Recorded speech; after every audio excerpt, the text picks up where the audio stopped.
Kundalini activation से आखिर इतना डर क्यों? क्या इसे गुरु के मार्गदर्शन से ही सिर्फ जागृत करना चाहिए? Hello everyone, welcome to Ardhanarishvara एक आत्मिक यात्रा।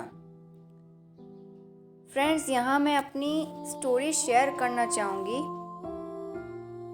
जब मेरी अवेकनिंग हुई थी तब तक मुझे बिल्कुल नहीं पता था ये स्पिरिचुअल अवेकनिंग आखिर होती क्या है, कुंडलिनी शक्ति क्या होती है।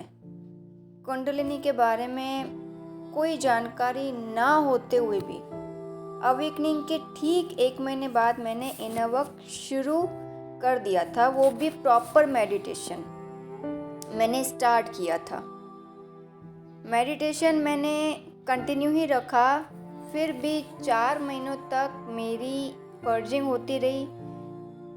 मतलब उस वक्त ऐसा फेज था मेरे लिए, मुझे लगा अब मेरी लाइफ में कुछ नहीं बचा है, पर मैं हिम्मत नहीं हारी।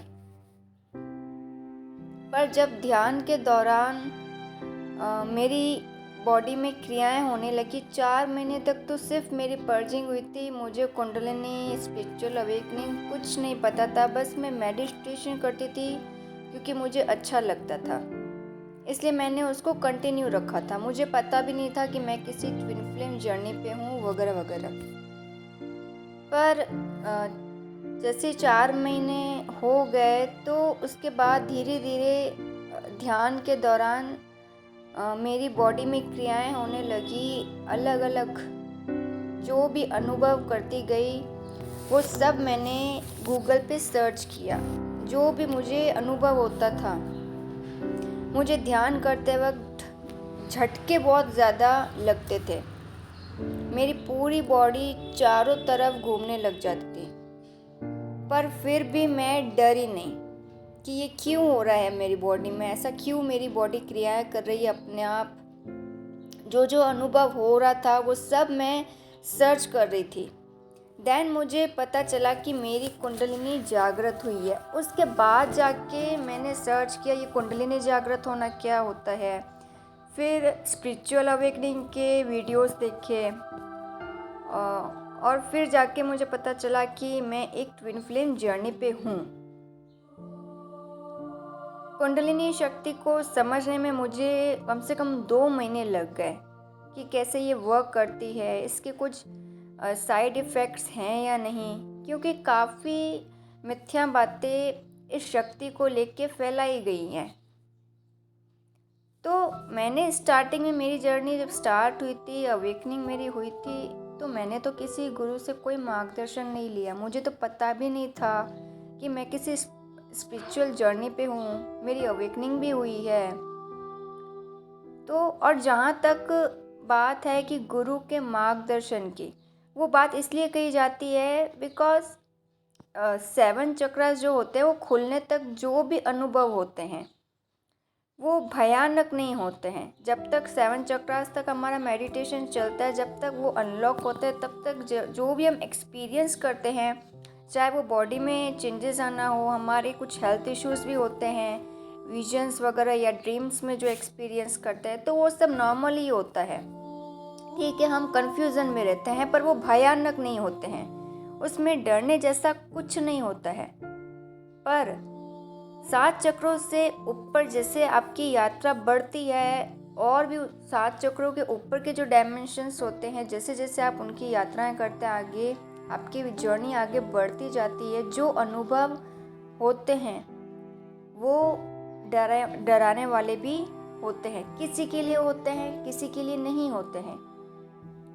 कई लोगों को अपनी पास्ट लाइफ के विजन्स आते हैं, अजीब अजीब विजन्स आते हैं उनको। फ्यूचर रिलेटेड ड्रीम्स बहुत आते हैं, अजीब और गरीब तरह तरह के विजन्स दिखाई देते हैं।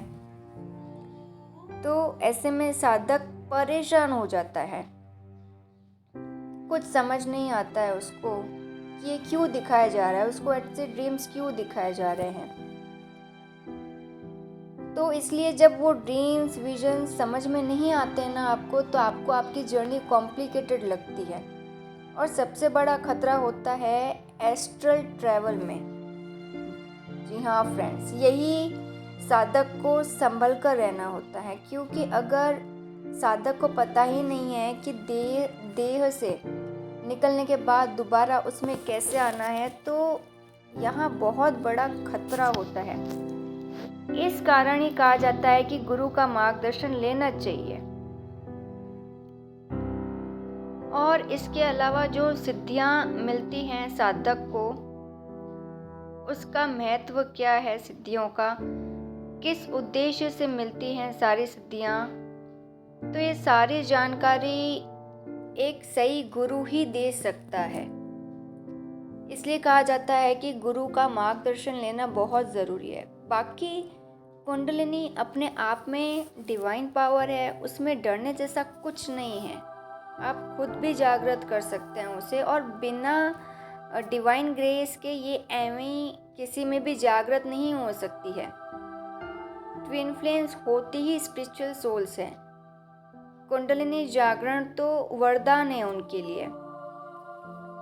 बस ये ध्यान रहे, जो भी ड्रीम्स में, विजन्स में एक्सपीरियंस करते हो आप लोग, वो आपके सबकॉन्शियस का ही पार्ट होता है।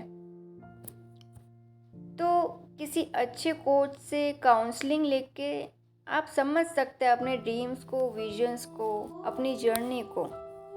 उसमें इतना सोचने जैसा कुछ नहीं है कि हम अब कुंडलिनी जागृत करें कि नहीं करें, गुरु का मार्गदर्शन जरूरी है, ऐसा सुना है हमने, या कई सारे अपने और भी दूसरे वीडियोस देखे होंगे, कई दूसरे होंगे साधक होंगे जिनके कमेंट्स आपने पढ़े होंगे कि हॉरिबल एक्सपीरियंसेस भी होते हैं। काफ़ी लोगों को हॉरिबल एक्सपीरियंस होते हैं, तो वो सब कॉन्शियस का पार्ट होते हैं। तो उसे समझना ज़रूरी है कि ऐसे क्यों होते हैं एक्सपीरियंसेस।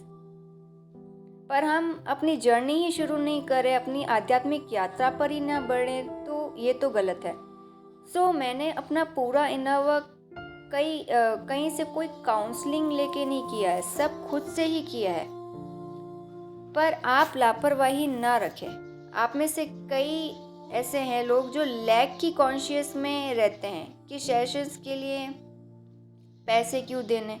पर आप ये भी तो सोचिए, आप ही के सोल प्योरिफिकेशन की बात है यहाँ पे। और एक हीलर से इतना एनर्जी एक्सचेंज भी तो होता ही है ना आपका। कुछ टाइम पहले किसी ने कमेंट्स में अपनी स्टोरी शेयर की थी अपनी। उन डीएफ के हस्बैंड के जो एंसेस्टर्स हैं, वो उनको ड्रीम में आके डराते हैं, ऐसा उन्होंने बताया था, शेयर किया था कि हस्बैंड के एंसेस्टर्स हैं, वो डराते हैं, अटैक करते हैं, मुझे आगे बढ़ने नहीं दे रहे जर्नी पे।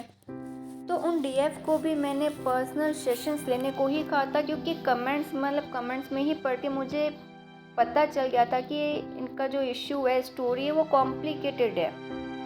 बिकॉज इतना कॉम्प्लिकेटेड इशू था, तो एक रिप्लाई में गाइडेंस देना इम्पॉसिबल होता है कोचेस के लिए, हीलर्स के लिए, है ना। कि एक इतना कॉम्प्लिकेटेड इश्यूज होते हैं, केसेस होते हैं। तो जब तक एक कोच को आपकी पूरी स्टोरी पता नहीं चल जाती, आप फैमिली बैकग्राउंड क्या है, मतलब क्या चल रहा है, इश्यू किस तरीके का है, ठीक है, तो वो कोई भी गाइडेंस ऐसे ही नहीं दे सकते किसी को भी कमेंट्स में। आप सोचते हो कि हमको सारे इश्यूज़ के सॉल्यूशंस कमेंट्स में ही मिल जाएं। भाई हर कोई चाहता है, मैं भी जर्नी जब मेरी स्टार्ट हुई थी, मैं भी सोचती थी मुझे मिल जाएं सारे इश्यूज़ के सॉल्यूशन, पर ऐसा नहीं होता है। तो ध्यान रखिए इन बातों का। और एक बात, आप में से कई डीएफ सेशंस के चार्जेस पूछ रही हैं, कॉन्टैक्ट नंबर मांग रही हैं, तो मैं यहाँ सारी डिटेल्स नहीं दे सकती, ये आप भी समझिए। आप मुझे टेलीग्राम कर सकते हो, आपका जो भी इश्यू होगा उसी के अकॉर्डिंग ही चार्जेस बताए जाएंगे। कुंडलिनी एक्टिवेशन में डरने जैसा कुछ नहीं है। आप बिना डरे, बिना किसी फियर के अपना इनर वर्क स्टार्ट कीजिए, तभी आपको देखते हुए पूरी सोसाइटी हीलिंग की तरफ बढ़ेगी। हीलिंग्स क्यों इतनी ज़रूरी है वो समझ पाएगी, लोग हील हो पाएंगे, ट्रॉमा से, पेन से बाहर निकल आएंगे। तो आज की गाइडेंस यहीं तक थी, मिलते हैं नेक्स्ट वीडियो में। Till then goodbye and God bless you.